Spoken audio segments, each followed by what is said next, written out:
Welcome! Today we are going to be doing a presentation on how to turn $113 into $10,000 or more in 6 weeks without degenerate crypto gambling, counting cards, or ending up in federal prison, even if you have no previous business experience. I've spent a crazy amount of time creating this presentation, so I hope you enjoy. And obviously this is a huge claim, so I'm going to show you some proof that this stuff is legit. So figure 1 showcases that I made $383,000 in the first 12 months doing this, and I started with $5,000 in debt. So I didn't start with money, I actually had minus $5,000, and here's a GIF showcasing 347,000 euros, and at least during that time it equaled $383,000. You can get started with this even if you don't have money. I literally had minus $5,000. Figure 2, screenshot below, showcases Peter signing a $3,000 deal plus 10% revenue share, and this deal actually was sourced from a hotel jacuzzi. So that is pretty nice. Imagine if you can just source 3K deals from hotel jacuzzi, then your life would be pretty great. And figure number 3 showcases Max making $13,500 in a day and adding $5,000 in retainers and 15% rev share into his business. And Max has just gotten started. I talked to him last week and he just told me that he quit his 9-to-5 job, so he's just getting started making 13.5K in a day. Figure number 4 showcases Jack closing an $18,000 client, 5K a month plus $3,000 setup fee. Also Jack has just gotten started with this. Raj making $3,660 in a day, closing 2 deals, which is absolutely fantastic. So as you can see, some crazy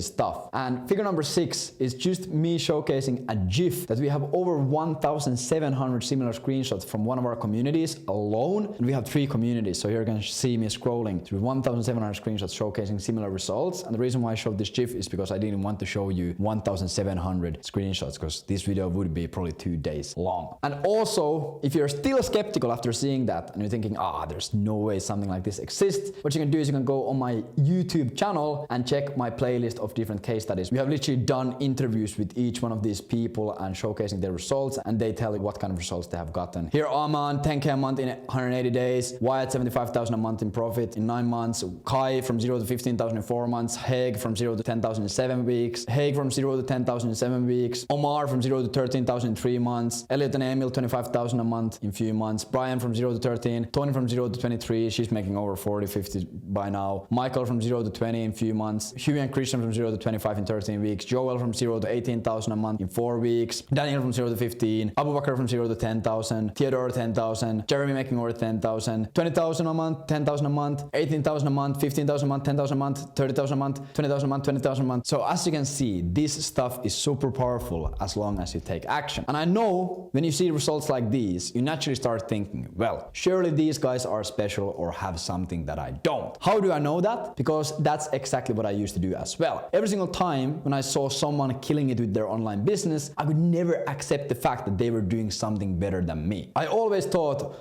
this dude probably just got lucky, or of course he can do it because of reasons X, Y, and Z. So if that was your first reaction as well, you have to get rid of that mindset, because not taking responsibility for your own results and trying to find external reasons why somebody else is making it work while you are struggling is the easiest way to stay stuck at exactly where you are. The truth is that all of these guys come from average backgrounds. Most of them had no business, sales, or marketing experience just some months ago. They didn't have crazy amounts of money, they didn't have 180 IQ points, or any advantages that you don't have. I know it's a hard pill to swallow, but necessary to make sure you benefit from this presentation instead of just coping your way through it, thinking, I can't do it because So let's go into the introduction. The goal of this presentation is to show you how we can allocate $113 in an efficient way and turn it into $10,000 or more through building an always in-demand online business. This is for you if you are dreaming of living life on your own terms, you're looking to build a predictable and profitable online business but don't have a clear path to follow to turn this dream into reality. You've tried different models you've come across, maybe taken some courses and programs, but nothing has worked for you like you expected. You're fed up with not fulfilling your truest potential and letting your friends and family down, failure after failure. You're ready to commit to something with clear structured roadmap and proven concept. This is not for you if you like to hop from a trend to trend. You never actually commit, you just go from trend to trend that you find on YouTube. And this is also not for you if you're afraid of failure and your days are powered by your massive ego. If you can't accept that you need to learn something new, it's not gonna work because you have to learn. The unspoken truth is the internet is filled with different money-making opportunities. Since the beginning beginning of Google, make money online has been one of the most consistent popular search terms out there, literally from 2004. So it's not a surprise that most people are confused on how to actually make it happen. Should you do affiliate marketing? Should you start dropshipping store? What about MSN FBA? Or when is the next bull run starting? And the list goes on. This is a double-edged sword. The positive side is that there has never been a time in the world where access to this information has been so available. The negative side is that there is so fucking much information. If you're just getting started out, deciding what model you'll pursue is naturally a paralyzing task because there's so much information, your brain just gets overloaded and you stay stuck in one place. The truth is that as a beginner, you want to stay far away from the complex, cool, and sexy business models. As counterintuitive as it might sound, you want to do something that a lot of people are already doing. Something age-old, proven to work no matter the situation. Something boring. As a beginner, the natural thought process obviously is, hey, I'll just do something that nobody has ever done. Something with zero competition, so it's easier. But this is wrong. We're not inventing the next Apple here. We are building cash flowing assets that make 10 to 30,000 a month. In some cases even more, depending on your work. If you had the capability to invent something that nobody has already done, you would already be rich. That is just a fact. So naturally, right now you probably are thinking, so Levi, what kind of a business model should I go for then? In my experience, as a beginner, you want to build a business that matches these three criteria. First, it only takes one high leverage skill. Two, it's always in demand, no matter the economical situation. And three, it doesn't require huge upfront investments to start with. And the reason for this is simple. When you're just starting out, you can't learn multiple high-level skills at once. Learning one valuable skill alone can take months, and mastering it will take years. The more skills you're trying to learn at the same time, the longer it takes to become competent in each one of them. So for example, if you're trying to build some kind of agency or some kind of business that requires multiple skills, sales and ads and all of these things, you have to divide and split your attention and focus to multiple things, and then to actually become competent enough to make money with it, it's gonna take 2 or 3 or 4 or even 5 times as long. Obviously, you also want to make sure the business model you pursue is in demand no matter what's happening in the world. When building your dream life and creating a freedom for yourself and close ones, you don't want to be at the mercy of algorithms, trends, or latest technologies like AI and ChatGPT and all of these things. And of course, when starting out, you also want to make sure your business model doesn't take tens of thousands in upfront investments to start out with. So now you're probably wondering, yeah, Levi, that makes total sense, but where can I find a business model that fits this criteria? Nothing to worry about. There are a lot of these models that have all of these 3 elements. Each one of them can work extremely well. You'll just have to get a bit creative to find something that matches this. The main model that I've found out that works extremely well and fits this criteria is running a B2B lead generation agency. Why? When you run a B2B lead generation agency, you'll only have to acquire one high-level skill, which is cold email B2B lead generation. You will use that skill to acquire clients for yourself, and after you close clients, you deliver them results using the exact same method. So the better you get at the skill, the more clients you get, and also the better results you can get for your clients. So you only have to get good at one thing. So first, you build a cold email campaign, you reach out to potential clients, you close a client, and then you build a cold email campaign for that new client. Then you reach out to their potential clients and you repeat. You're just doing the one thing over and over again, which forces you to become extremely good super fast. This way, you'll only have to get good at cold email campaigns to hit $10,000 to $50,000 a month or even more. Also, a huge advantage of this model is that it's always in demand as long as companies sell services and products to other companies, aka forever. These companies will always need leads no matter what the situation is. And even if for some reason cold email stops being a viable option, you'll have no issues transferring your skill set to other channels like cold calls, LinkedIn messages, or even smoke signals or carrier pigeons. Your ability to generate leads through cold outreach isn't based on any technologies, algorithms, or trends. It's based on being able to identify the right target audience and communicating the value of your or your client's offer in an easy to understand message. It's based on fundamental marketing and sales principles, and because these elements work based on the deeply rooted human behavioral patterns that haven't changed in thousands of years, your skills will always stay relevant. Unless like AI replaces our thinking, but I wouldn't really worry about that anytime soon. And of course, at last, the upfront investment is almost nothing when starting a B2B lead generation agency compared to all of the things out there. Email sending tool will cost you $37 a month. Lead scraping can be done for $15 for your first campaigns, and an email sending infrastructure will cost you $50 to $100 depending on how many emails you want to send per day. So as long as you have 2 to 3 hours a day and $100 in your bank account, you can participate in the game. And by the way, if you have never heard of me, you might be thinking, who the fuck is this guy and what does he know about anything? Once again, a super great question, understandable. My name is Leevi Eerola, and in the past 18 months, I have worked with over 500 aspiring entrepreneurs, helping them build their own B2B lead generation agency. Here's a picture of me when I got my new rank of second lieutenant in the Finnish military. Through 2017 to 2022, I spent all of my time on building various online businesses with some small glimpses of success with some of them. Few of them were, at the age of 17, I built my first dropshipping business selling wallets and sunglasses from China. It was called Wolof, Wallets and Stuff, a horrible name. I made some sales, but never got the store profitable. And here's just a screenshot of my thank you email. It was really cool. I was like 16 or 17, a huge throwback. At the age of 18 to 20, I ran my own social media marketing agency. I managed to scale it to 5,000 euros a month, selling lead generation funnels and Facebook ads, but struggled with delivering predictable results to clients due to Facebook algorithm always changing. Also, I was selling in the gym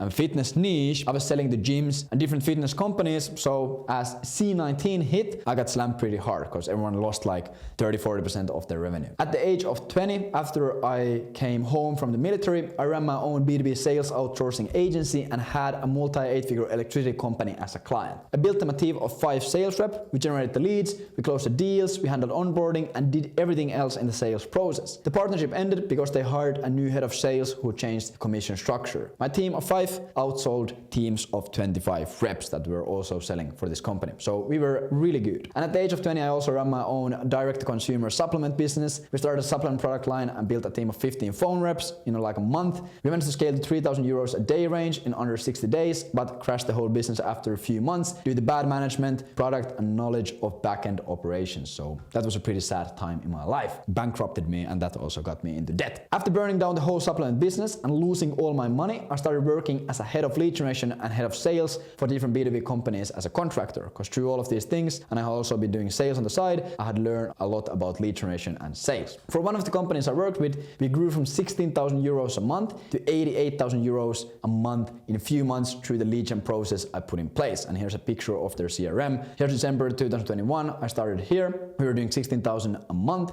And then after January, which at least in their industry was the hardest month of the year, I absolutely crushed it and we got them to 88,000 euros a month. And then I left, so they dropped down. I also helped a fintech startup raise a €1 million seed round through cold email and LinkedIn outbound campaigns. From this, I quickly saw that almost every B2B company I talked to was struggling with their lead generation. Tech companies, marketing agencies, manufacturing companies, big companies, small companies, international, local, whatever, they needed more leads. And even though I was extremely fed up with entrepreneurship after all of these years of failure, I saw the opportunity and decided to take a chance. I started my own B2B lead generation agency, and turns out that chance I ended up taking would be the best decision of my life. I put together a super ugly landing page with my non-existent web design skills. This is what it looked like, and pretty much just said, hey marketing business owner, do you want 30 extra sales meetings in your calendar every single month without using money on ads, cold calling or annoying marketing messages? And then here was a super bad VSL. I launched my first campaign and started getting my first few clients. And in the first 92 days, I scaled my lead generation agency to over 13,000 euros a month, and in 6 months to 40,000 euros a month. So here's my bank statement on the 3rd month of running it, and here's my bank statement on the 6th month of running it. So as you can see, we were absolutely ripping. After all of these years of late nights, countless failures and hopeless business attempts,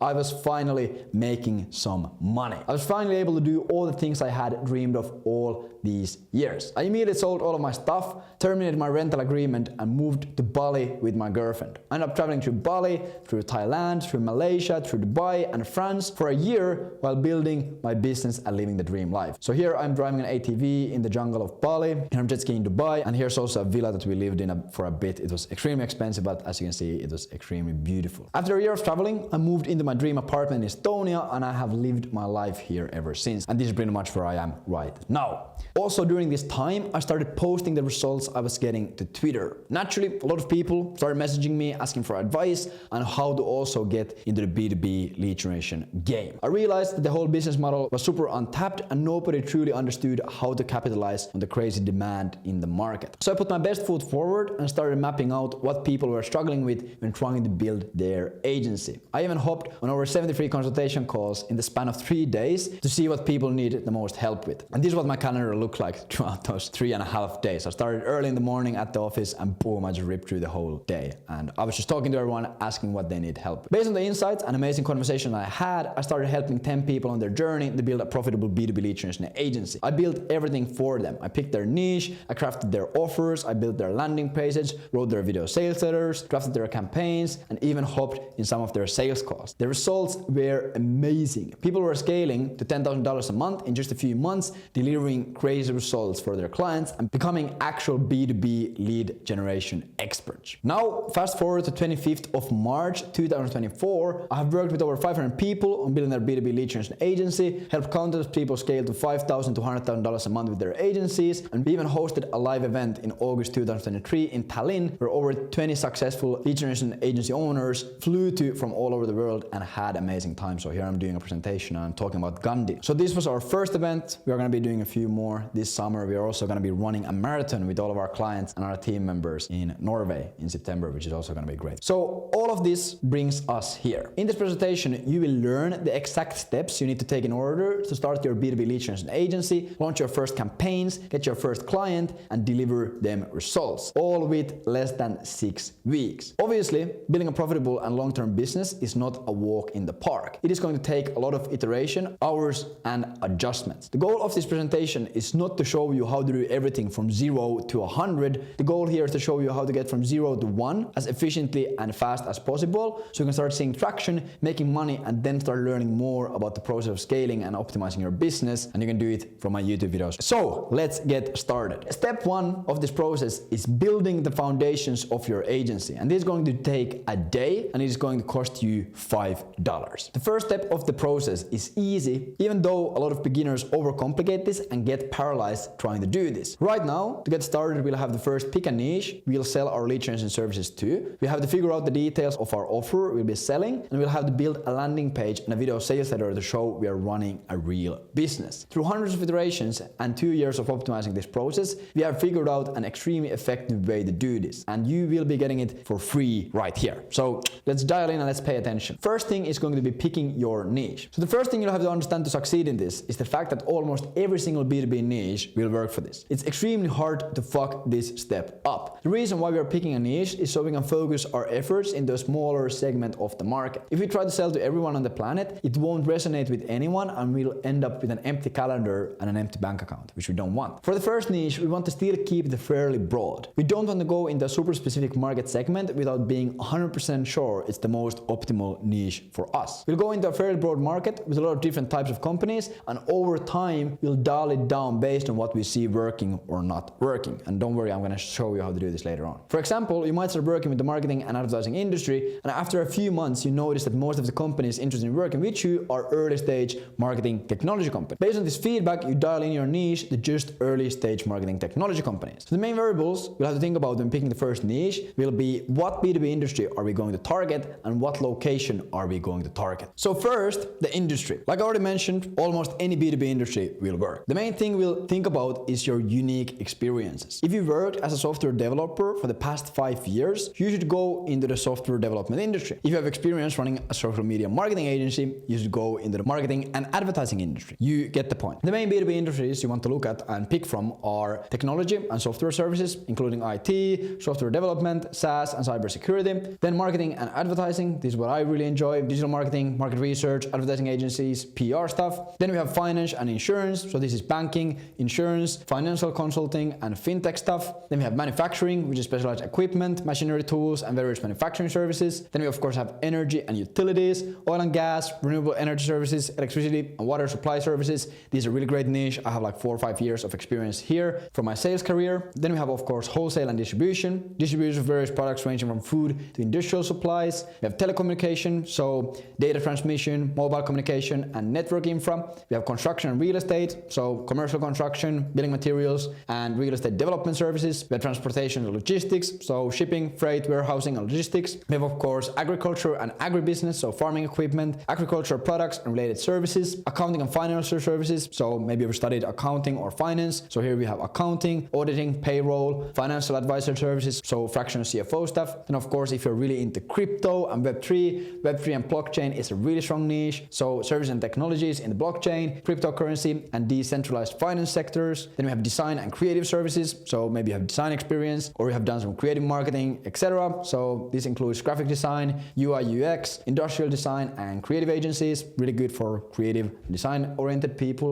Then we of course have coaching and consulting, so business consulting, personal coaching, strategy consulting and specialized advisory services. And the last but not least, we have startups and emerging businesses like scale-ups. So here we can target incubators, venture capital, startup consulting and entrepreneurial services. And we can also just focus on early stage companies as a whole. So see if anything matches your previous experience or interests and pick something. If nothing matches your previous experience, if you have never done anything in your life, just fucking pick something. That is literally the only way for you to move forward. Like otherwise you're just gonna get stuck. Like I said, otherwise you're not gonna go anywhere. Because like I said, most beginners get stuck on this decision for months. Don't be one of those beginners. Just pick something, all of them will work. You can't pick wrong. Each industry has its own pros and cons. Your job is to become an expert in that industry and figure those things out. There are no shortcuts or best niches out there. That's a question that I get asked so much. Levi, what is the best niche? There is no such thing. Just fucking pick something. After you pick your industry, you'll have to pick your location, your geographical targeting. This one is simple. If you're based in the US, target US-based companies. If you're based in Canada, pick Canada-based companies or US, because I know the currency is a bit better that way. So you can pick Canada or US. If you're based in Europe, target European companies. If you're based in the UK, target UK-based companies. If you're based in Asia, Africa, or Latin America,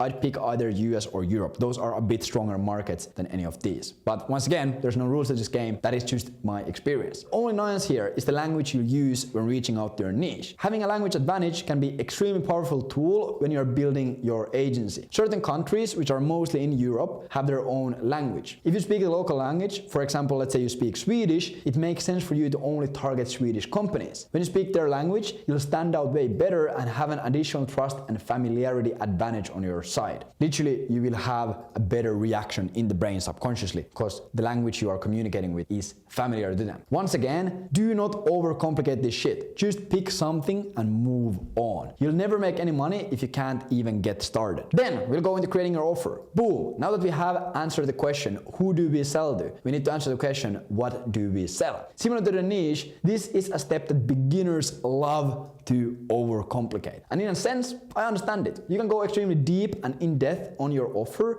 You can come up with crazy angles, features, benefits, unique mechanisms, and guarantees, and so on. But when we are getting started, we just want to get a basic offer that serves the broad niche and just move on. We will perfect it later on. So the different variables in our first offer will be: what is the big benefit our client will get when buying from us? How fast will they get that big benefit? What is the method of delivery to achieve that big benefit? What painful things can they stop doing after buying from us? That is really big. How much does it cost? And what happens if it doesn't work? As long as we can clearly answer those questions, we will be doing extremely well. Better than 90% of the business out there. To answer the first question, we have a few options on what big benefit our offer can promise. When you generate some more leads, they will see multiple benefits in their business from your work. They will get 5 to 10 new sales calls every month. They will get 2 to 3 new clients every month. They will generate tens of thousands of dollars in revenue each month. They can fire unproductive salespeople, and the list goes on. When starting out, I recommend you just stick with the angle of we will help you get 2 to 3 new clients each month. And the math behind that benefit is this. We run cold email campaigns for them. An average campaign will book 5 to 10 meetings each month. An average company will close 20 to 30% of those meetings. And that, of course, results in 2 to 3 new clients each month. The only thing you'll have to figure out is how much one extra client is worth for them. If they sell a $3,000 a month service and an average client of theirs sticks with them for 6 months, one client would be worth $18,000 for them, because 3 times 6 is 18. If we help them get 2 new clients each month, we are making them $36,000 per month on average. So do you see how simple and how easy that works? Now that we've figured out the big benefit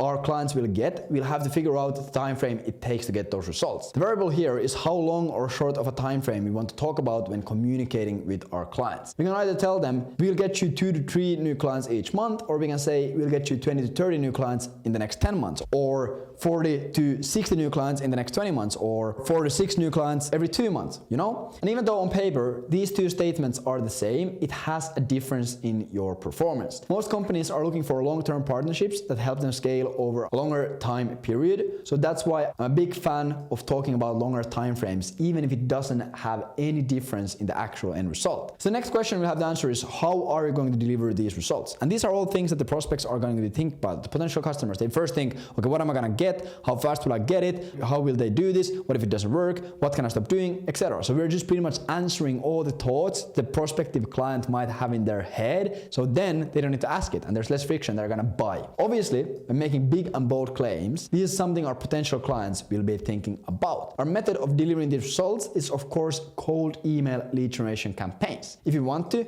instead of saying cold email campaigns, you can position it in a way that it sounds sexier or more unique. If you're just starting out, I recommend sticking to the basics, but just to give an example, different ways to position cold email would be AI leveraged outbound funnels, automated cold outreach systems, scalable outbound infrastructure, or customized market penetration programs. It just needs to make sense, because sometimes people come up with these crazy things like, hey, use our 3-step 50 cent in the club lead generation marketing rocket ship Twitter funnel. It's like, what does that even mean? So the process of positioning and creating unique mechanisms is far too in-depth for me to explain in this presentation, and it's really advanced stuff. You don't really need to know it right now. But the main point you'll have to understand is that through positioning, you can make an ordinary thing sound cooler or more special depending on how you present it. The same way that a running shoe company might say, hey, buy our biomechanically engineered performance footwear, instead of saying, hey, buy our running shoes. Or a notebook company might sell you an idea capture portfolio instead of a notebook. But as I stated in the beginning, I'd stay away from everything extra and just stick to the basics. Next, we'll have to answer the question, what painful thing can they stop doing? The benefit of doing this is we are making our offer stronger and more enticing. The reason why this works is because people are motivated by the desire to gain benefits and desire to avoid pain. By addressing both, you are tapping into two powerful drivers of human behavior, as you can see here. Also, psychological research shows that people tend to prefer avoiding losses to acquiring equivalent gains. And this is from Kahneman's and Tversky's prospect theory. By highlighting what they can avoid losing or suffering, you are making the offer more compelling. This increases the perceived value of your offer and lets you charge higher prices and close more clients. And this is pretty much a formula of perceived value. So if we hit both, we show them the positive benefit and also what negative things they can avoid, the perceived value is of course going to be higher. The same way as our offer has multiple benefits it delivers, it also removes a lot of painful processes and problems from our potential clients. For example, when we are delivering them high quality sales meetings each month, they can stop spending money on unproductive and low performance salespeople, they can stop doing their own cold calls and ineffective lead generation methods, they can stop worrying about predictability of their client acquisition, they can stop stressing about hitting their KPIs, and they can stop stressing about presenting, and they can also stop stressing about presenting tangible results to investors and board members, and so on. There's literally millions of these. Industry expos, ad spend, SEO, there's literally millions of things that your niche can stop doing. Then we'll have to figure out how much does your offer cost. This once again is an easy failure point for many beginners since they don't understand the value that they are generating for these companies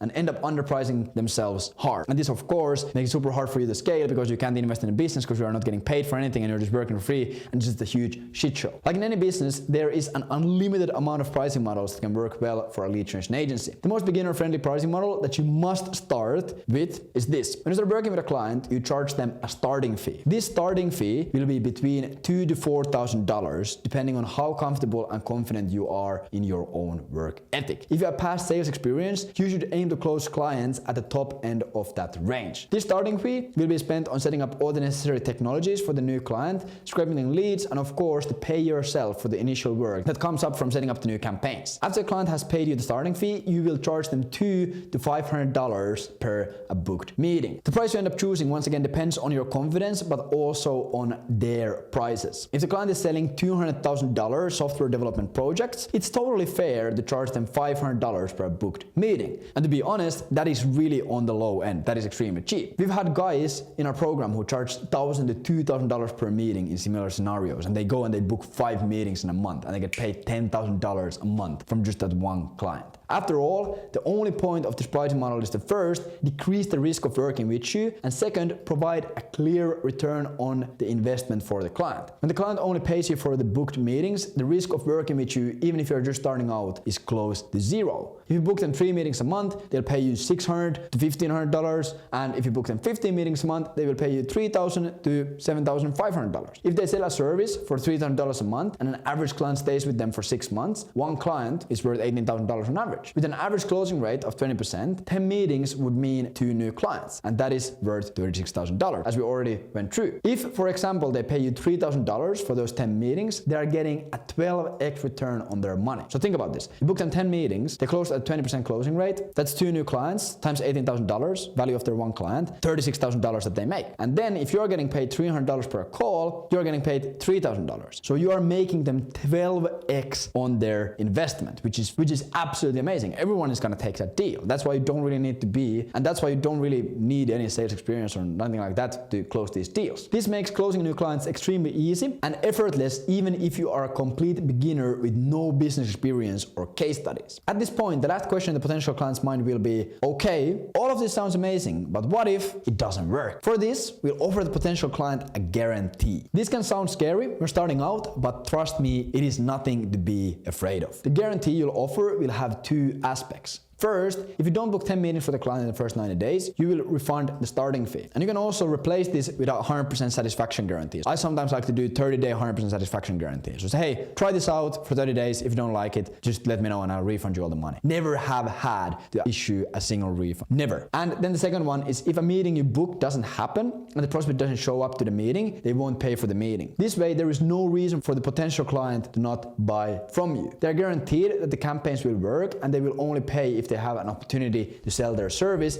in each meeting they pay for. And I know, now the first thought in your head is, Levi, what if I can't make it work and I end up working for free? You know, what if I end up working for free and what if I don't own a Bugatti in 3 months? Yes, exactly, that is the whole point. If you can't get results, you don't deserve to get paid. These guarantee numbers are so low that the only reason why you'd have to give them a refund is if you're lazy and don't put in the work to make the campaigns work. Like booking 10 meetings in 90 days, anyone can do that, as long as they have watched this video. And even if you don't hit the 10 calls in 90 days, 90% of the companies will never ask for a refund, as long as you just don't like communicate with them and don't ghost them and basic stuff like this. The worst case scenario in the situation is that you don't hit the 10 calls in 90 days and refund the client their starting fee. Even this is an absolutely fantastic outcome. You spent 90 days working on a real business and doing lead generation for them for free. People spend tens of thousands of dollars to get a degree from school, which won't be even close to the value that 90 days of working with a real client is. No matter what happens, you are still winning. And then you can go to the next company and do it again, and you will know what to do and what to not do. Now that we have answered all the questions a prospective client has in mind, we put it all together like this. We help niche, so whatever your niche is, we help software companies in your location in the UK to get an extra 20 to 30 new clients in the next 10 months or less without managing unproductive SDRs, cold calling, or industry events using targeted cold email campaigns. If you want to make these pain points more accurate, you can do market research and see what kind of struggles usually these companies face, and then you can add them in. And usually also as you get started, after you have worked with 2 or 3 clients and have done some sales calls,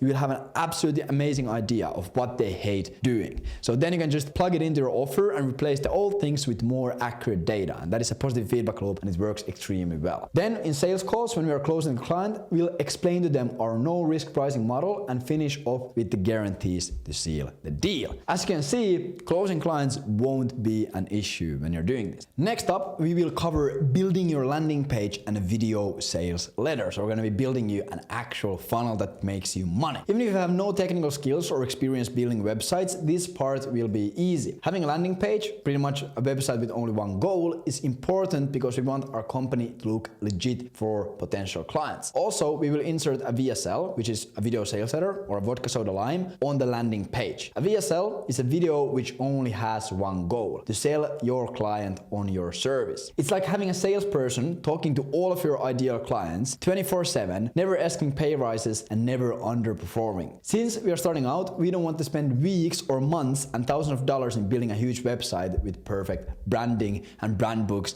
and typography and colors and logos and all of these things. We want to build a landing page that does 3 things. First, the landing page has to answer the prospect's question, what do we do? and it is going to be here on the headline, which is going to be your offer. Then it needs to sell the prospect on working with us, which is going to be done by the VSL. And third thing it's going to do, it needs to make it easy for someone to schedule a sales call with us, and we will have a button that someone can press to schedule a call for us. And this is pretty much what the wireframe is going to look like. Of course, you can make it prettier if you want to, but this is the structure of it. Building this page will take you 15 minutes, and recording the VSL will take you 45 minutes, as long as you take action and you're not a lazy geek. To build the website, go to framer.com and buy the $5 a month plan. Watch a Framer tutorial on YouTube, and my channel has one that shows you exactly how to do this, and replicate this exact layout. Then go to calendar.com and get the free plan. Set up a calendar event and connect it to your calendar, and then link that calendar event to the book a call button here, so someone can click the button and book a call in your calendar. Once again, if you don't know how to do this, you can just go to my YouTube channel. I have a video showing it to you step by step. For the video sales letter, film a video of yourself with your phone or a laptop webcam, as long as it's not super grainy and low quality. Make sure the video is high quality and there is no weird dark lighting, and you have a fresh haircut, put on a nice shirt, and speak clearly and energetically on the video. Answer the following questions on the video. First, what do you do and who do you work with? Which is pretty much your offer. Hey, we work with software development companies in the United States, and we help you get 20 to 30 new clients in the next 10 months without you doing industry events, doing this, doing that, doing this, doing that, through targeted cold email campaigns. Then you're gonna explain how do you get results. First, we're going to be doing this, and then we're gonna be doing that, and this, and that, and this, and that, and you're gonna learn all of those details in this video. Then you're gonna tell who are you, so what you studied, your work experience, your hobbies, etc. So if you're wondering, my name is Leevi Eerla, and I have done this, and I have done that, and I studied here, and I have been in this industry this amount of time, and now I'm doing this because of reasons X, Y, and Z. And then the last thing is, how can they learn more? So if you're interested on this, just go and click the button below this video and book a call with me, and I will explain in the call how everything works. Super simple. This video should be 3 to 5 minutes long. Once again, like everything in business, you can go extremely in depth into writing VSLs. I personally spent over $70,000 in learning how to write great VSLs, since it's an extremely powerful tool in business. But remember, you are starting out. It is more important to start with something small, start making money, and improve everything as time goes on. You can absolutely mess this up, and as long as you just speak clearly and have some energy and show that you're a real person, you can make tens of thousands of dollars. And then later on, as you have made already a bunch of money and worked with a bunch of clients, you can start learning a bit more on how to write good VSLs. Don't be the dumb beginner who tries to write the perfect VSL with no experience before they have made a single dollar. That is just extremely dumb, because otherwise you will just get overwhelmed and never end up launching. Next up, we are going to go into step 2, which is booking your first meetings. And this is going to take you around 14 days, and it is going to cost you $108 to do. Great, now we have our foundations built up, and our next step is to start filling the calendar with some sales meetings. A common theme you'll see across this tutorial is the fact that beginners love overcomplicating simple stuff. That's why they are not making money. You're trying to do everything perfectly, and that is why you are broke and not making any money. If you have ever heard the saying, money loves speed, it is extremely true. Not because the universe weaves an arcane nexus between the alacrity of our endeavors and the accumulation of wealth, but because the faster you move, the faster you can see what works and what doesn't. Let's say we have 2 beginner lead generation agency owners. We have John and we have Mark. John overcomplicates his first cold email campaigns like crazy. He tries to find all of the best templates, lead sources, hacks, and tricks from the internet before launching. He thinks a lot about different what-if scenarios and tries to make his first cold email campaign absolutely perfect. Then we have Mark. Mark doesn't give a flying fuck. He scrapes some leads from the first place he finds, he writes something down in the email sender, and he clicks send. He goes with the flow. The difference in progress between John and Mark will be astronomically huge. While John keeps perfecting his campaigns, Mark launches 5 different iterations, sees what works and what doesn't, and keeps making the campaigns better based on actual data from the campaigns and not based on his non-existent gut feeling. In this step, it is extremely important that you are like Mark. If you are like John, you can click off from this presentation right now. You won't make any money, I guarantee you. So like I said, after building our foundation, our next goal is to start filling your calendar with sales meetings with potential clients. To successfully do this, we'll have to execute these 5 steps. First, we have to build a cold email sending infrastructure. Then we have to scrape a list of potential clients. Third, we write email sequences. Fourth, we put it all together in a sending tool. And last but not least, we reply back to positive responses and book them into a meeting. And yes, I know, it might might sound overwhelming right now, but in a second you will see how simple all of this actually is, unless you're a dork like John. So first thing we have to figure out is building a cold email sending infrastructure. The first step is one of the easiest ones because it doesn't involve any creativity or adaptation. You need to click a few buttons in the right order and you will be set. So what is a cold email sending infrastructure? In a nutshell, we are buying a handful of domains and cold email accounts to send emails from. The reason why we need multiple emails is because if we are sending 300 emails a day from one email address, it's going to look a bit suspicious to the email algorithms and platforms. Your accounts will be banned or they will just go into spam and you will have to get new ones. Of course, even if this happens, it's not a big deal since an email account costs $5 a month. But of course, if you can save time by avoiding it, it makes sense to build a proper infrastructure that works for longer than a few days. The first time you do it, it's going to be confusing and overwhelming. The second time you do it, it's going to be easy. To do this perfectly, follow this SOP we use to build all the infrastructures in-house for our own campaigns. So this is literally the SOP that we use to build our multi-million-dollar campaigns. First, you go to GoDaddy.com and make an account. Then you buy a domain at GoDaddy. You just write something there. If your main business is called In the Club Lead Generation, you can just say try In the Club Lead Generation, get In the Club Lead Generation, see In the Club Lead Generation, and just make it a bit different so you can buy multiple ones. Make sure that you are buying .com domains since these don't have any restrictions. Domains ending with EU or .xyz or whatever have some restrictions and they can bite you in the ass later on. Then make sure you uncheck all the add-ons and switch to a 1-year subscription and then just buy. Go to Google Admin, so just workspace.google.com, and then select the $6 plan called Business Starter and then follow the steps filling in the information. Use your main domain, the one you use for a landing page, not sending, to make an account. So first buy one main domain. This is what you're going to put your landing page on, so it can be called, for example, In the Club Lead Generation, and then you are going to get multiple other ones for cold email called Try In the Club Lead Generation, See In the Club Lead Generation, and Get In the Club Lead Generation, whatever. So use your main domain to create the account and go to Manage Domains in the admin panel here on the left side. Click on Add Domain on the top right and enter your domain you bought from GoDaddy. Select secondary domain and click Add Domain and start verification. Click Sign In to verify to your GoDaddy domain. Wait a few minutes. Your screen should look like this. It should have like a screen like this. Under where it says verified, click and activate Gmail. So here, boom, click and activate Gmail. Select Set Up MX Records and click Next. Wait 5 minutes. Go to DNS settings of that domain or GoDaddy account. Modify this and change the name to just an @. Click Save. Delete the other SPF records. Should be something like this. Before deleting, you need to change the value to VSPF1 and make sure you only have one SPF record. Then go to admin.google.com, apps, Gmail, authenticate an email. Set the domain you want to create the record for. Click Generate New Record. Click Generate, copy the values and add a new text record in your GoDaddy DNS settings. So just add this in, boom, boom. Super simple. Wait 15 minutes and then click Start Authentication in the admin. And this could take up to 48 hours. You can move on to the next step, but keep the tab open and come back before finishing these steps. To do this perfectly, you can follow this SOP we used to build all the infrastructure in-house for our own campaigns. So you can find all of this stuff in the description. You will get the exact SOP, step-by-step instructions how to do this. This is literally what we use to build our own infrastructures to make millions of dollars from these campaigns. So you can get this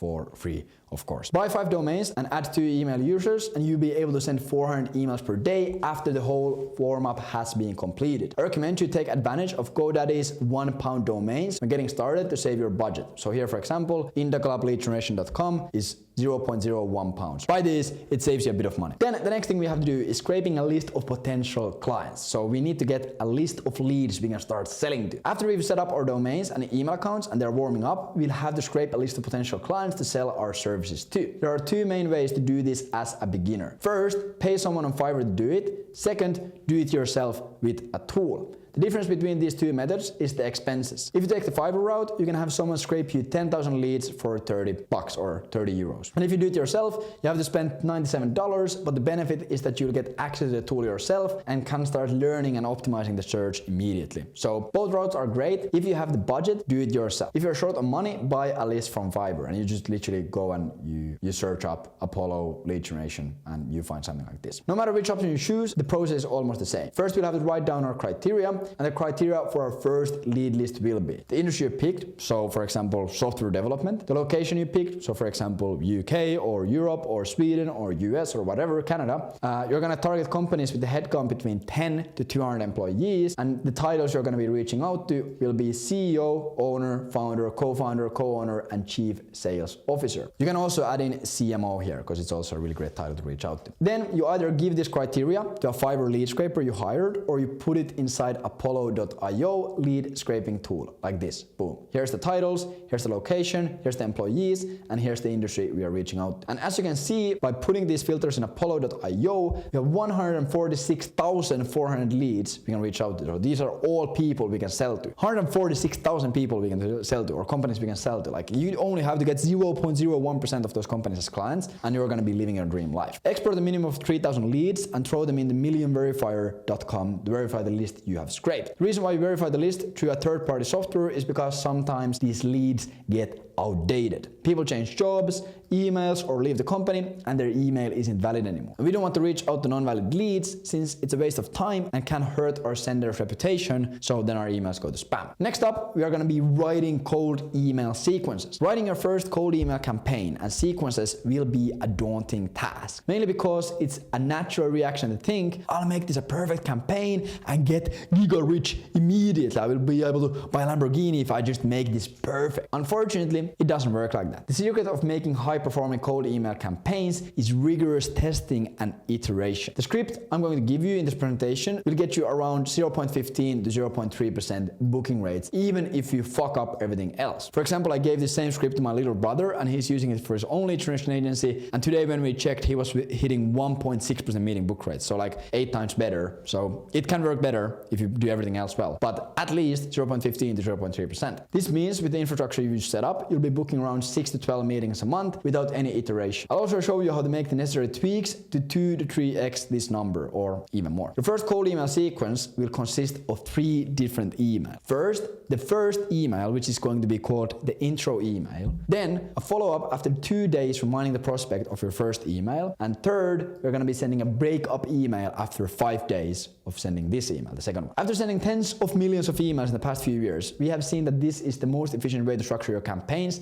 when starting out. We have literally sent tens and millions of campaigns, millions of emails, and this is literally the same structure we use. Like, we use structures like these. For intro email, you will use this template. Your subject line will be a quick question, and then you're going to say, hey, first name. And these are called merge fields. So when you put this into an email sender and you put in your lead list, it will automatically use everyone's real first name or their title or the company name. So for example, if you're reaching out to John, it is going to automatically say, hey John. So hey first name, so that you are the title at company. So for example, you are the marketing manager at Adidas and thought this would be interesting to you. We help niche companies in location. So we help software development companies in the UK get an extra 20 to 30 new clients in the next 10 months or less without then the pain points in the niche, without industry exposure, blah, blah, blah, blah, using targeted cold email campaign. Do you mind if I send more information about regards and then your name? Levi Erla, Finance GC, blah, blah, blah, your address, your phone number. And this pretty much shows that you are a real person. PS, we work based on performance and guarantee your result. This is all you need. Don't put in any links.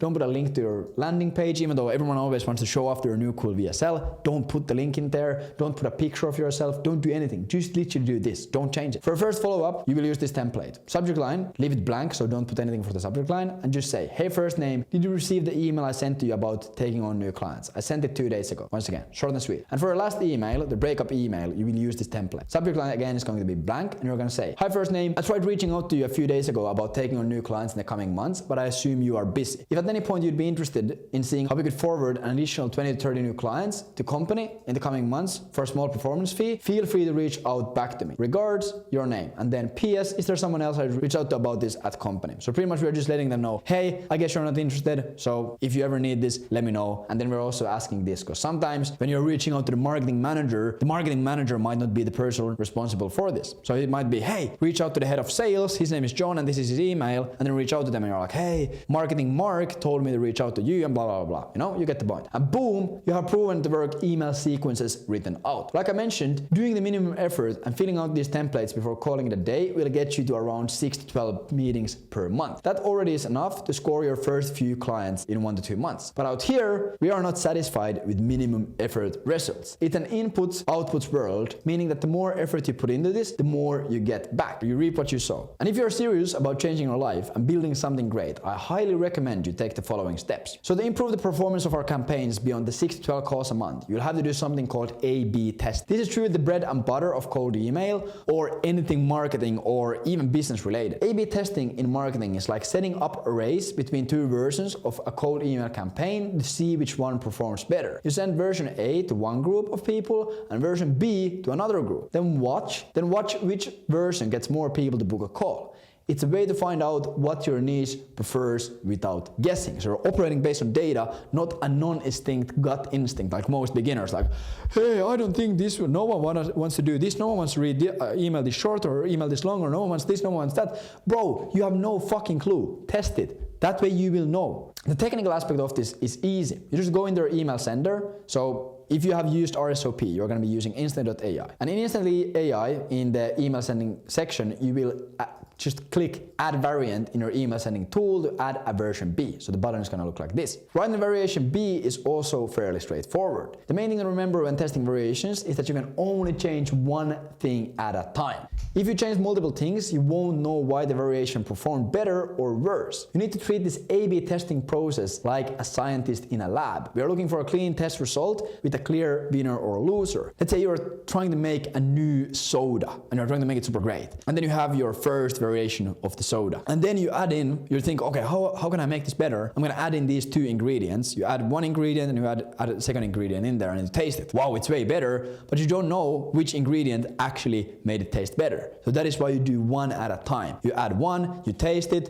okay, it's pretty fine. You add the second one, boom, now it's amazing. Let's try it without the first one, blah, blah, blah, you know? You're looking for clean test results with clear winners or losers, clear data. For example, if your first email looks like this, hey John, so that you're the marketing manager at Adidas and thought this would be interesting to you. We help information technology companies in the United States get an extra 20 to 30 new clients in the next 10 months or less without having to rely on referrals using targeted cold email campaigns. Do you mind if I send more information about this? Boom, blah, blah, blah, blah. PS, we work based on performance and guarantee your results. And then in your variation B, you could change the offer to see which one performs better in your niche. So you can change the offer around to see what kind of offers your niche resonates better with. So then you could say the same thing again. Hey John, so that you're the marketing manager at Adidas and thought it would be interesting to you. And then you say something completely else. We help information and technology companies in the United States to book an extra 5 to 10 new calls each month without relying on referrals through targeted cold email campaigns. And then everything else is the same. Then we can send variation A and variation B to 500 different companies each and clearly see which variation of the offer is more interesting to the niche. If variation A books 1 call and variation B books 3 calls, we know that in the future we should be using the offer variation B for the most optimal results. Then we can either test another section of our cold email or keep testing a different variations of the offer to see if we can find something that works even better. And this is pretty much how it works. You do variation A to variation B, you see which one wins, then you again test something else, you see which one wins. You always keep the best performing thing. Okay, this offer works better, now I'm gonna test the call to action, or I'm gonna test this, or I'm gonna test that. Other than that, there aren't any set rules for A/B testing. The more you test, the more money you will make. Get crazy with it. Test stuff that nobody else is thinking about. Even if it sounds like a dumb idea, test it. The worst idea that can happen is that the new variation loses the test and the results stay the same. The best thing that can happen is that you find an absolute banger angle and make millions of dollars. If you ask me, that is a pretty asymmetric bet. We literally have guys who we work with in our program who are testing some crazy stuff, and then they send the test to us and we're like, damn, that is a wild test. And then 3 weeks later, they come back and like, hey, I helped my client make 100K, I got 10K paid for that. Or hey, I hit 30K with this new thing. Like, it's like, you'd never know. Even if you have been sending tens of millions of emails, you never know. So keep testing some good stuff. Then the next step is going to be putting it all together in a sending tool. Now that we have built the infrastructure, scraped a stack of leads, and written our sequences, we'll have to put it all in our sending software so we can start sending some emails. If you followed our infrastructure setup, you will have everything built on Instantly.ai. Absolutely fantastic company. I know the founders, they're absolute G's. Their stuff works really well. And it's also really easy and simple to use for beginners. This is the same tool we'll use for running our campaigns. First, click on campaigns in the left bar. So there's going to be a left bar. Click campaigns, this arrow. Navigate to the right right top corner and press add new. So just press add new. Then it's gonna ask you to name a campaign. Just give it a name. After naming your campaign, you'll see a screen like this. This is exactly like you press add new, you name the campaign, and then you'll see this. Go here and press add leads. Upload the lead list you got from millionverifier.com after verifying the list. Map out your merge fields using the instructions on the screen. So everything is gonna be mapped out for you there. After successfully uploading your list, go to the sequences tab. Paste your emails in the sequences. Make step 1 your first email, step 2 your second email, and step 3 your breakup email. Make sure that on step 1 the send messages in X days is set to 2, and in step 5 it's set to 5 days. And you will see this all inside there. It's gonna be extremely easy. It's impossible to fuck up. For step 2 and 3, leave the subject line blank. This way the emails will show up as a thread in your prospective client's email inbox, so they will all show up together. When you've pasted in your emails, navigate to the options tab. On the drop-down menu for accounts to use, select your new email accounts you just created. Then go ahead and disable open tracking and enable delivery optimization. And then set the daily limit to 999. You can literally just go, you pause it, you do it, you pause it, you do it. With this video, it's extremely simple. Anyone can do. And boom! Congratulations! You have created your first cold email campaign. Now, the last thing you'll have to do is press launch, and positive replies from interested companies will start flooding into your inbox. And now we can move on to the last part of step 2, which is converting positive replies into sales meeting. This is the last missing piece to having a cold email campaign that prints money. After launching your campaign, you'll start getting replies to your emails. These replies will fit into 3 categories: not interested, questions or objections, and interested replies. For the campaign to be successful, we have to understand exactly what to do in each scenario. Our main goal always when sending cold emails is to book a call. We don't try to sell our service or negotiate over email. In 95% of the cases, it doesn't work. It's for sure possible, but you have to be a super talented A1 cold email terminator. Like for example, Matt, who closes $50,000 deals over email for his clients inside our program. So he has cracked this. He has figured out how to do it. He is closing 50K deals. No one is going to sales calls. He is just doing it over email and doing the negotiations. But when starting out, it is way more reliable to always aim for a booked call inside the email convo. In a call, we can explain what to specifically do for the client, what problems we solve, what results they can get, etc. If the client doesn't understand the full scope of our offer, they won't value it enough to buy it straight over email. So here's what you do. If you get a reply that clearly states the prospect isn't interested, you do nothing. Don't even reply. It is a waste of time. Sales is a numbers game, and the not interested replies are just part of the game. Then if you get a reply with a question or an objection, your workflow will be the following. First, you thank them for a reply. Then you answer their question or you handle their objection. And third, you propose a meeting to discuss this further. So for example, if a prospect replies, we have tried cold email ourselves, it didn't work, you could reply something along the lines of, hey John, thank you for the reply. And the reason why we thank them for the reply is because next time they're going to be more likely to reply back because we have already thanked them for it. Great to see you've explored cold email in-house. Unfortunate that it didn't yield any results. The main thing to keep in mind is that there are hundreds of different strategies and tactics when it comes to cold email, and if I'd had to guess, your approach might have not been the most optimal. I'll gladly show you how we could do it differently and finally get results for your cold email. Would next Thursday 10 a.m. or 2 p.m. EST work for a quick meeting about this? Cheers, Levi. And this is exactly what you do. And if it's something else, you replace this part with an answer to a different question or objection, you know? Oh, we don't want to do it because X, Y, Z. Then you just answer it, and then you always do the same. Hey John, thanks for the reply. Would this day, this time, or this time work for a quick meeting about this? Remember, the main goal is always to book a meeting. In the meeting, we work through any objections or concerns 100 times more effectively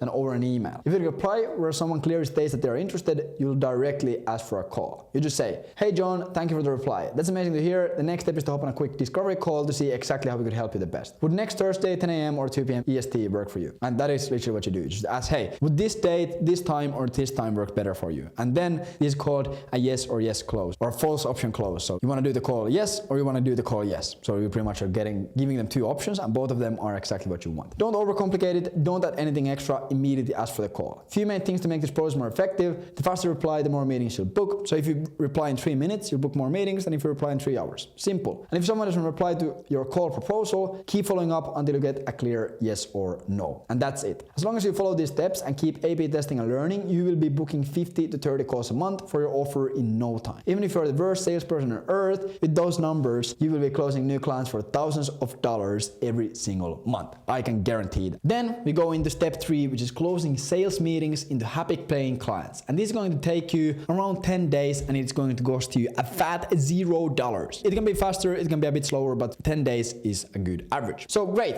now you are getting positive replies in their inbox and you are predictably converting them into booked meetings. Naturally, this might seem a bit scary since if you have no sales experience, you'll think, what the fuck will I say in these sales calls? Don't worry, it is simple. I'll give you a sales process you can use to predictably convert these meetings into closed clients without being pushy or using any sleazy sales techniques. I got my first sales gig when I was 14. I was selling magazines over the phone. A trash job, but I learned some sales. After that, I've knocked on over 30,000 doors doing door-to-door sales. Fuck, I have talked to hundreds of thousands of people in shopping malls, selling electricity contracts.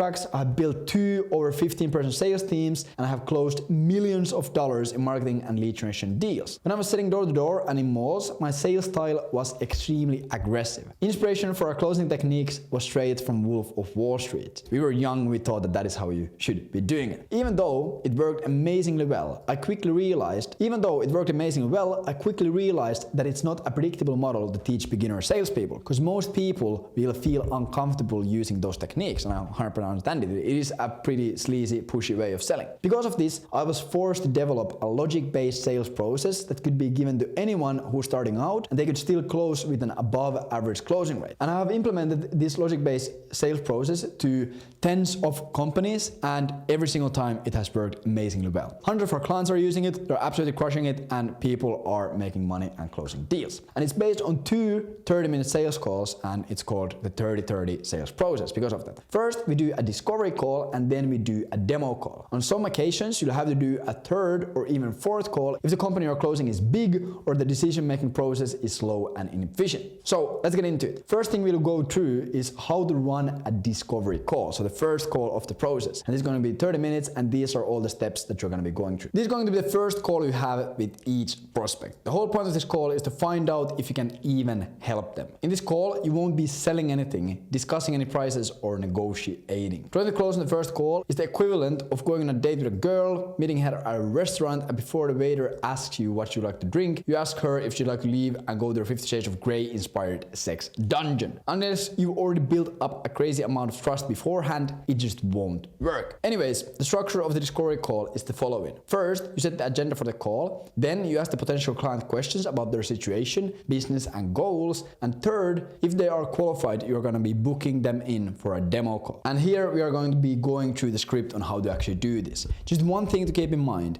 is even if I provide you a script, do not read it word by word in a sales call. You are going to sound like a robot. Take the structure and mold it into your own words and how you speak and how you talk, etc. Otherwise, it's going to sound extremely unnatural and you're going to sound like an idiot. So step A1 is setting the agenda, which is max going to take 2 minutes of the call. This step will mark the beginning of the sales call. The whole point is to first take control of the sales call, and second, explain what's going to happen during the call. If you fail to do this, the prospect will control the call, and closing them down the line will be extremely difficult. You do this by saying something like, "Hey John, amazing that we finally get to do this call. So like I mentioned before, this call will be a discovery call. That means that in this call there won't be any selling, any prices, or any negotiations. There will be nothing that you can buy. We first need to see what's your current situation and how we can help you the best. If everything looks good at the end of the call, we'll schedule in another session where I'll present you an offer tailored to your situation." Sound good? Upward inflection. Boom. In 90% of the cases, this will be okay for the prospect. In some rare cases, the prospects will demand to get some pricing information or just go straight into the price. "Hey, I've been in these calls before, let's just go straight to the price." In these scenarios, hold your flame and explain to the prospect that unfortunately won't be able to do this since you don't even know if you can help them. If they still keep pushing for a different agenda, just disqualify them and end the call. Tell, "Hey John, I don't think we can actually work together. It doesn't really sound like a fit." Also, before you set the agenda of the call, you can engage in a bit of a small talk with the prospect. Don't overdo this. Ask them about where they're from, what they've been doing, or the weather, and find some common ground. Then move straight into the agenda. So then we have stage A2, which is discovery questions, and this is going to take majority of the time on the call, 15 to 20 minutes to be exact. After you've gotten permission from the prospect to proceed and they've agreed to the call's agenda, you'll start your discovery phase. During this phase, you'll ask them questions about their current situation,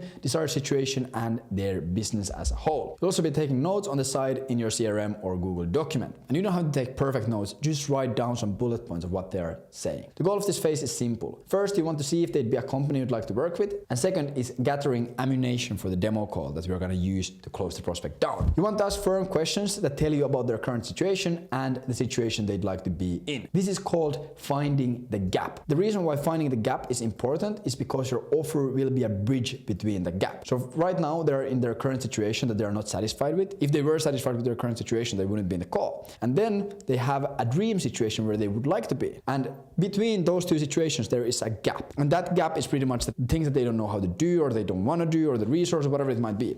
And your offer is pretty much there in place to get them over this gap from their current situation to their desired situation. That is why you are there. Everyone wants a transformation. They want something to change in their life or in their business. If your offer can get them closer to that transformation or complete the transformation, they will buy as long as they believe you and trust. So the great questions to ask to identify the gap and identify their current situation is, for example, why did you agree to this call in the first place? And we do this to understand what made them open to considering your service. What is your primary goal for the next 12 months? What do you think is holding you back from achieving your current goal? What solution have you already tried to reach your goal? How successful were their solutions? How long did you stick with each solution you tried? Aside from those methods, have you explored any other avenues? Could you briefly describe the products or services you sell? Who's your target audience? How are you currently generating leads? Why did you opt for this lead generation method? What problem does your product or service solve for your clients? What's your current closing rate? What's the average lifetime value of a customer for you? What is your average deal size? Do you have any case studies that showcase your results? Do you offer any guarantees or warranties on your products/services? And as they're answering these questions, you are writing bullet points down so you remember the overall picture of their business in the next call. You don't have to ask all the questions provided above. As long as you have a great view of what they're currently doing, where they want to be at, and what they sell and to who, you will be fine. If they give you a dry answer to any question, ask an additional question digging deeper to it. For example, if you ask them, hey, how are you generating leads right now? And they answer, hey, yeah, we use Instagram, LinkedIn, and YouTube. That's a pretty dry answer. That doesn't really tell you anything. Then you can ask a secondary question saying, hey, that's great. What specifically are you doing with these platforms? Are you running ads or doing content?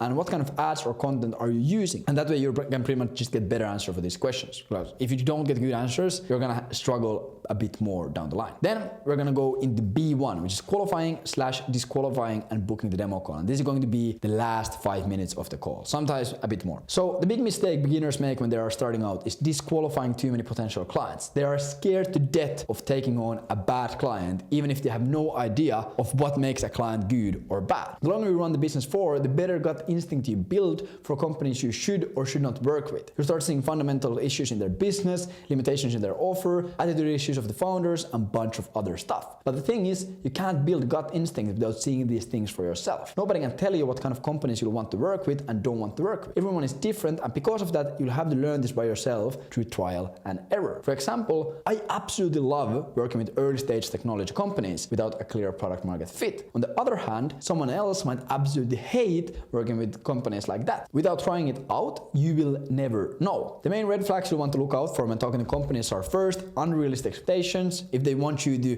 10x their revenue in the next 3 months, attitude issues, so if the founders are assholes, they have disrespectful manners, etc. They're super late. Extreme specific niches, so if they have like 184 companies in the whole world that you can reach out to, like gardening consultants living in East Oklahoma with $10,000 to $20,000 in monthly revenue, like it's gonna be hard to reach out to those people. And the last thing is being against of trying anything new and testing things. But as long as you don't see any of those red flags, qualified. After you've decided that the prospect is qualified, you'll want to book in a demo call. Demo call is the call where you'll be presenting them your offer, giving them prices, and handling objections before closing. It's extremely important to set expectations the right way for this call. Otherwise, you'll run a risk of wasting a lot of time and not getting any decisions. Of course, when starting out, your time is pretty much worth nothing. Your time is literally worthless. And if you just can run a call, even if it doesn't lead to a decision, it was still a great learning experience. So don't be afraid of that happening. It's not the worst thing in the world if that happens, but it's always great to just optimize beforehand. You'll want to say something in the lines of, amazing, thank you for those answers, Sean. That really helps. Based on the information we just provided, I'm sure that we could help you go from 100,000 a month to 200,000 a month in the next 6 to 12 months without going to the annoying industry expos that you absolutely hate. So like I mentioned in the beginning of the call, our next step is to book something called the demo call. In this call, I'll go over exactly how working with us looks like, what the investment is, and all the other important details. Then at the end of the call, we'll make a decision on if we'll start working together or not. So John, I'm just looking at my calendar right now. Does next Wednesday or next Thursday work better for you for the demo call? And our prospect says, next Thursday is better. Great. Do you prefer the morning or the afternoon? Yeah, I prefer the mornings. Cool. Do you want to do it at 9 a.m. or 10 a.m.? Yeah, I would like to do it at 9 a.m. 9 a.m. Perfect. I'm logging in that right now and sending you a calendar invite. Like, as you see, if you like walk them down, make the decision super easy. Also, like I mentioned, in this call, we will be making either a yes or no decision on pursuing a partnership. For this, is there anyone I should invite from your company to make the decision on the call? Oh yeah, actually we should have Marketing Mark with us because he also wants to see this. Okay, amazing. What's Marketing Mark's email? I'll invite them as well. Boom. And that's how you book a demo call. Keep in mind, if you get pushback on scheduling in the demo call or making a decision straight in the call, don't panic. This is completely fine. It can happen 1 or 2 times out of 10. Call me, explain that this is your process and you know for a fact that this is the most efficient way to go about this for both parties. It's your call, so they'll have to play by your rules. If they don't agree to your rules, disqualify them and move on. There is an unlimited amount of clients to be signed with this offer, so wasting your time and energy on talking with hard-headed prospect is literally just waste of time and energy.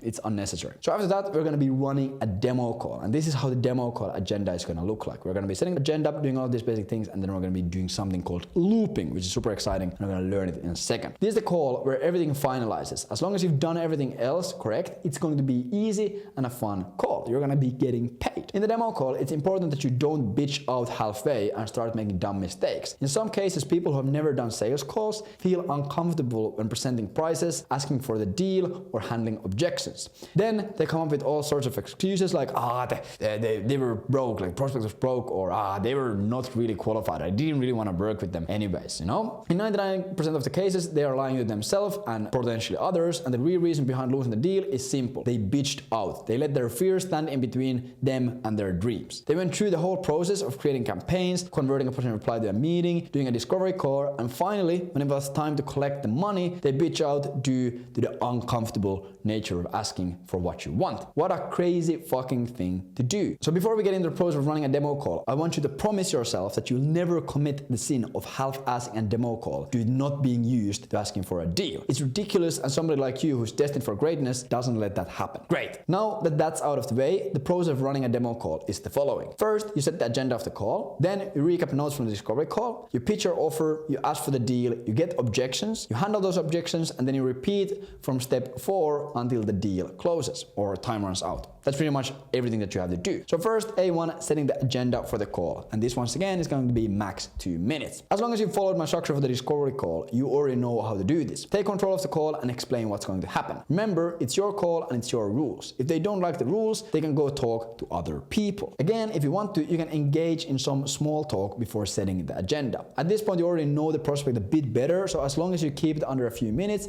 and keep it lighthearted, feel free to do so. After you're done talking about the weather, you'll set the agenda by saying something along the lines of, okay, let's jump straight into the business. So as we agreed on our first call, in this call, we'll be going through exactly how it looks like to work with us. I'll run you through our method of generating new leads, the timeline, size of the investment, the guarantees, and everything else that is important to making the decision. After we've gotten all the information, we'll be making either a yes or no decision on if we'll continue with this or not. That still sounds good to you? Boom, yes it does. Amazing. Now before we get into our offer, I'd like to take a few minutes to recap what we discussed on our first call to ensure we are all still on the same page. That's all right with you? Boom, yes it is. Then we go into A2, which is recapping the notes from the discovery call, and this is going to take around 3 minutes of the call time. During this part of the call, you'll be recapping some of the most important things from the discovery call. You're doing this first of all to remind them of the gap in their business and to ensure you still have the correct information to pitch based on. Sometimes prospects tell you something in the discovery call and realize after the call that they gave you wrong information by accident, or maybe on purpose, but usually by accident. It's not optimal, since if your information is wrong, you might accidentally use wrong arguments to sell your offer. For example, in the discovery call, the prospect might tell you that they've never tried cold email and then realize after the call that they ran a cold email campaign a year ago and it didn't work. This information is important because if the prospect has never tried cold email, you have to sell them the reason why cold email is so powerful, but if they failed with cold email in the past, you'll have to sell them the reason why it didn't work for the first time around and why it will work now. Really logical, right? So we recap the notes by simply going through your notes point by point. You don't read through all of your notes and then at the end ask, hey, are those correct? You want to get the prospects as engaged as possible, so you'll first read something from your notes and immediately after that ask, is that still the case? This is where the prospect has to listen to everything you're saying and focus. If the prospect is disengaged in the demo call, everything will go over their head and they won't be able to make a decision because they don't have all the information. You do this by saying something along the lines of, okay, great. So in our first call, John, you mentioned that you wanted to have a call because you've been thinking thinking about doing cold outreach, but you don't have the time or resource to do it yourself in-house. Would you say that this is still the case? Then John says, yeah, this is still the case. Perfect. You also mentioned that you had tried cold email in the past for a few months, but it didn't really yield any results. Is this still accurate? Yeah, that is still the case.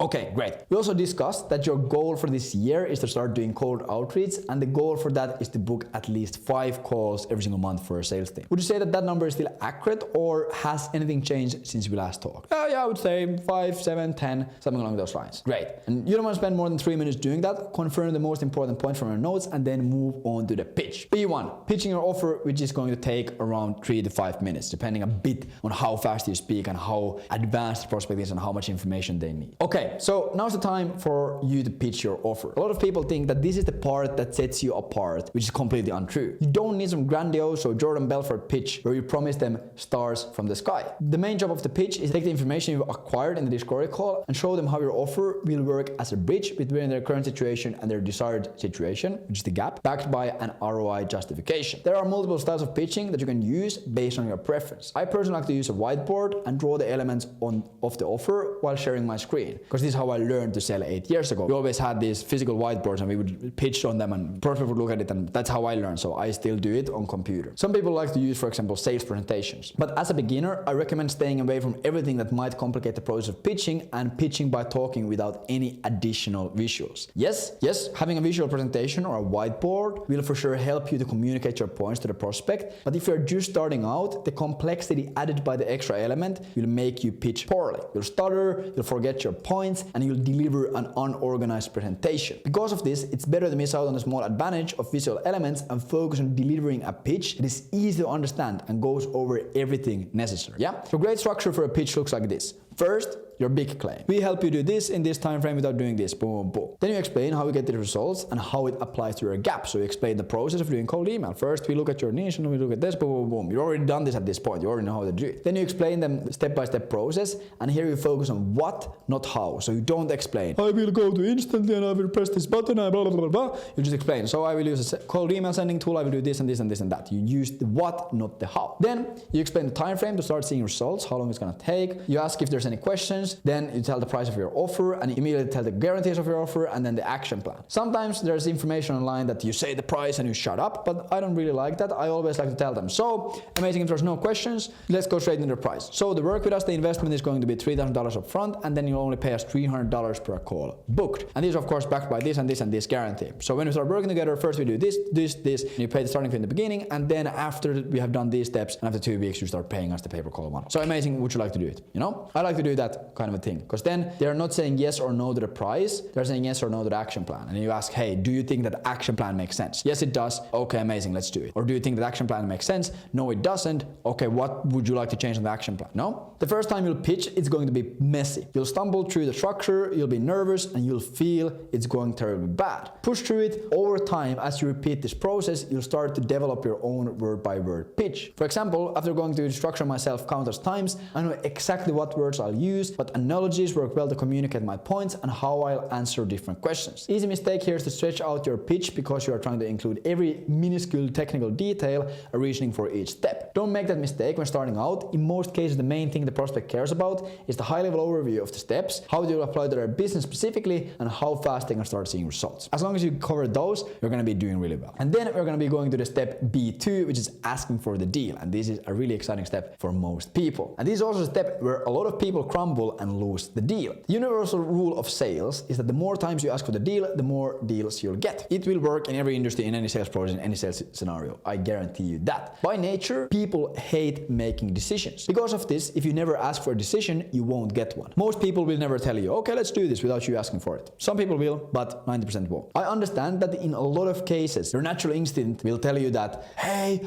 I don't want to push them for a decision. It's better to be nice and give them some time, and they will be my friend and they will respect me and then they will buy. But that mindset will cost you a gut-wrenching amount of money. The only way to beat your natural instinct of being a nice guy is to man the fuck up and ask, do you want to buy this? It will feel uncomfortable in the beginning, but you'll have to learn to deal with it. At the end of the day, if you never get uncomfortable, you're not going outside of your comfort zone. And if you're not going out of your comfort zone, you are not growing. And the fact in this world is that nothing will stay in the same place for a long time, which means that if you're not growing, you are dying. So after you have successfully delivered your pitch, given them the price, guarantees, and you explain the action plan to get started with this, just ask, okay, John, now based on all the information given to you, would it sound like the worst idea in the world to get started with this next Monday? Boom.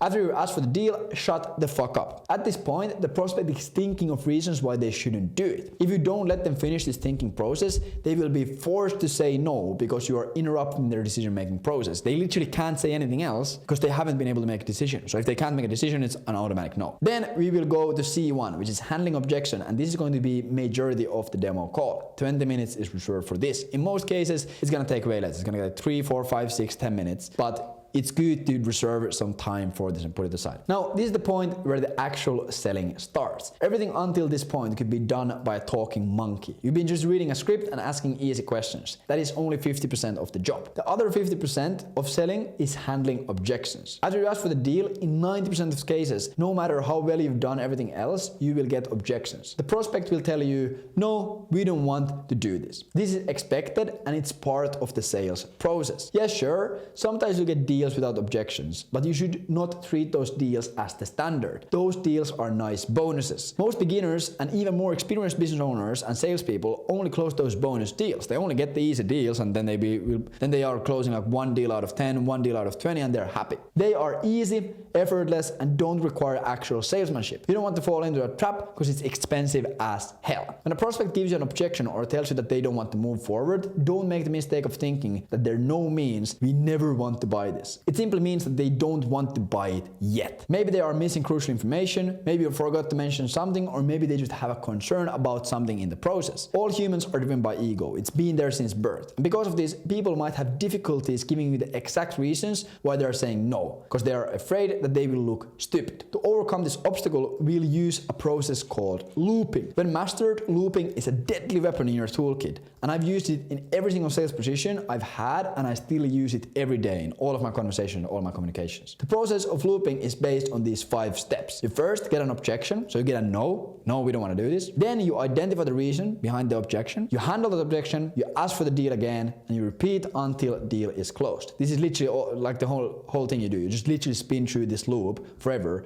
and after all the objections are handled, you close the client. So for example, you might say, okay, John, based on everything I just told you, does it sound like the worst idea in the world to move forward with this and get started on Monday? Then John tells you, yeah, it sounds great, but I think we'll have to think about this a bit more and get back to you over email next week. This is a scam. They will never get back to you. They're just trying to escape the situation without making a decision, because humans hate decisions. So then you just say, okay, John, so to be totally honest with you, at least from my point of view, the offer I just presented you checks all the boxes. It does X, Y, and Z, and clearly is exactly what you told me you were looking for. So what do you think is holding you back? And then they tell you, no, it's totally what we're looking for, but the price is a bit out of our budget. Maybe if you could give us a discount, we'd be able to get started with this. Here, most people give a discount and they fucking, like, once again, fumble because they don't actually handle the objection. And the problem here is that the prospect doesn't understand the pricing model and they don't understand the potential. So even if you give a discount, it's not really gonna help. So then you could reply, for example, I totally understand that, John, but there's nothing to worry about. Even though the price might seem a bit daunting at first, it's only expensive if you think about it as an expense and not as an investment in your business. So let me ask you this. If in the next 6 months, we deliver you 30 sales calls and you go on and close 20% of those deals, it will result in 6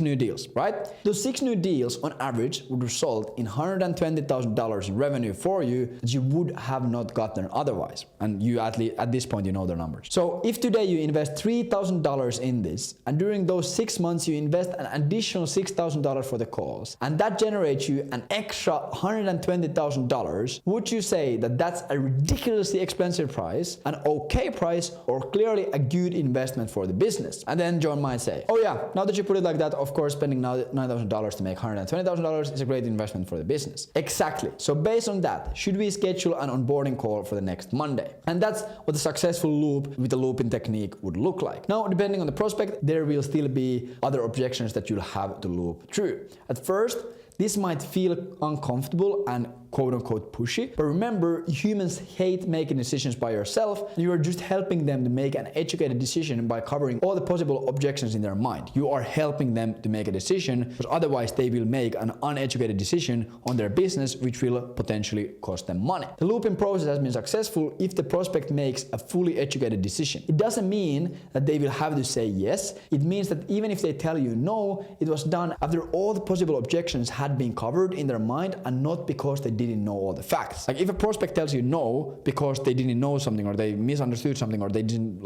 understand something, then that was unsuccessful job. Your job as you're selling is to make sure that they have all the information through the looping process, and then they can make an educated yes or no decision. And after that, you go into D1, which is starting the onboarding process, and depending on how long you spent on looping, you might have spent 5 minutes, you might have spent 20 minutes, you should have 20 to 4 minutes left. As we close the prospect, you'll want to get started with the onboarding process immediately and start setting expectations for your partnership. This includes things like booking a 60-minute onboarding call, going over the contract and sending it to them, sending over the invoice, and explaining everything that's going to happen in the next few weeks. And congratulations, you have closed your first client. Now, the key is to keep booking more calls and repeating this process. As long as you follow this process, you'll be closing at least 20% of your calls. This means that if you book 10 calls a month, that's going to result in 2 new clients per month. And if those 2 clients pay you a starting fee of $3,000 each, you're making $6,000 a month just from the starting fees you're getting. And additionally to that, if you're closing clients for $250 per booked call performance fees and you book them 5 calls per month each, you'll be making an extra $2.5K a month each month from performance of your campaigns. For example, if you already have 3 clients and you close 2 new clients in that month, that means you'll make $13,500 a month, which of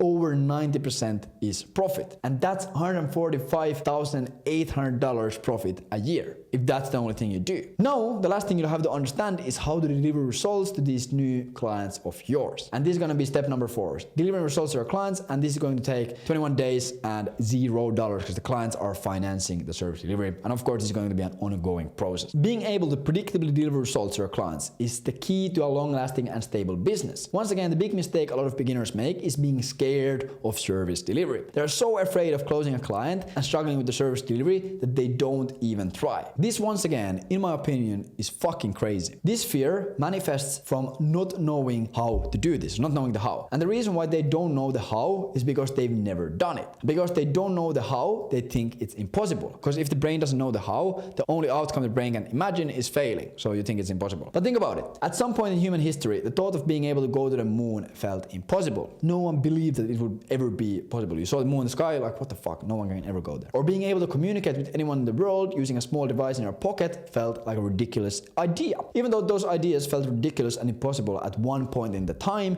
humanity figured it out. There's a super famous quote by JP Morgan that goes like this: "Go as far as you can see, and once you'll get there, you'll be able to see farther." And pretty much what this means is do as much as you can, and after you've done it, you will be able to do more. This is extremely true in this situation as well. If you are just starting out and you have never even sent a cold email, delivering the service will feel scary. But if you've already sent a bunch of cold emails, you've hopped on calls, you've learned through trial and error, service delivery won't feel scary anymore. Like at this point in time, if you've never done this, it's impossible. But then when you actually get to the point where you have a client, you're like, oh damn, like I've already done this, I know how to do this, it's not going to be scary at all. So you just need to get exposed to the new thing, and over time, the anxiety and fear of it is going to drop a lot. Anytime you're afraid of something in the distant future, the best way to get away from that fear is to do as much as you can to get towards that fear, and once you get there, the fear has disappeared because you already know how to do it. So to succeed in service delivery and get your client results that make their socks spin in their fucking feet and they jump up and down, these are the steps you'll have to follow. First, you have an onboarding call. Then you set up their sending infrastructure. You scrape them leads. You write 3 cold email sequences. You A/B test which one works the best. You identify the winner. You create 3 new variations, and then you repeat from step 5. And this is the once again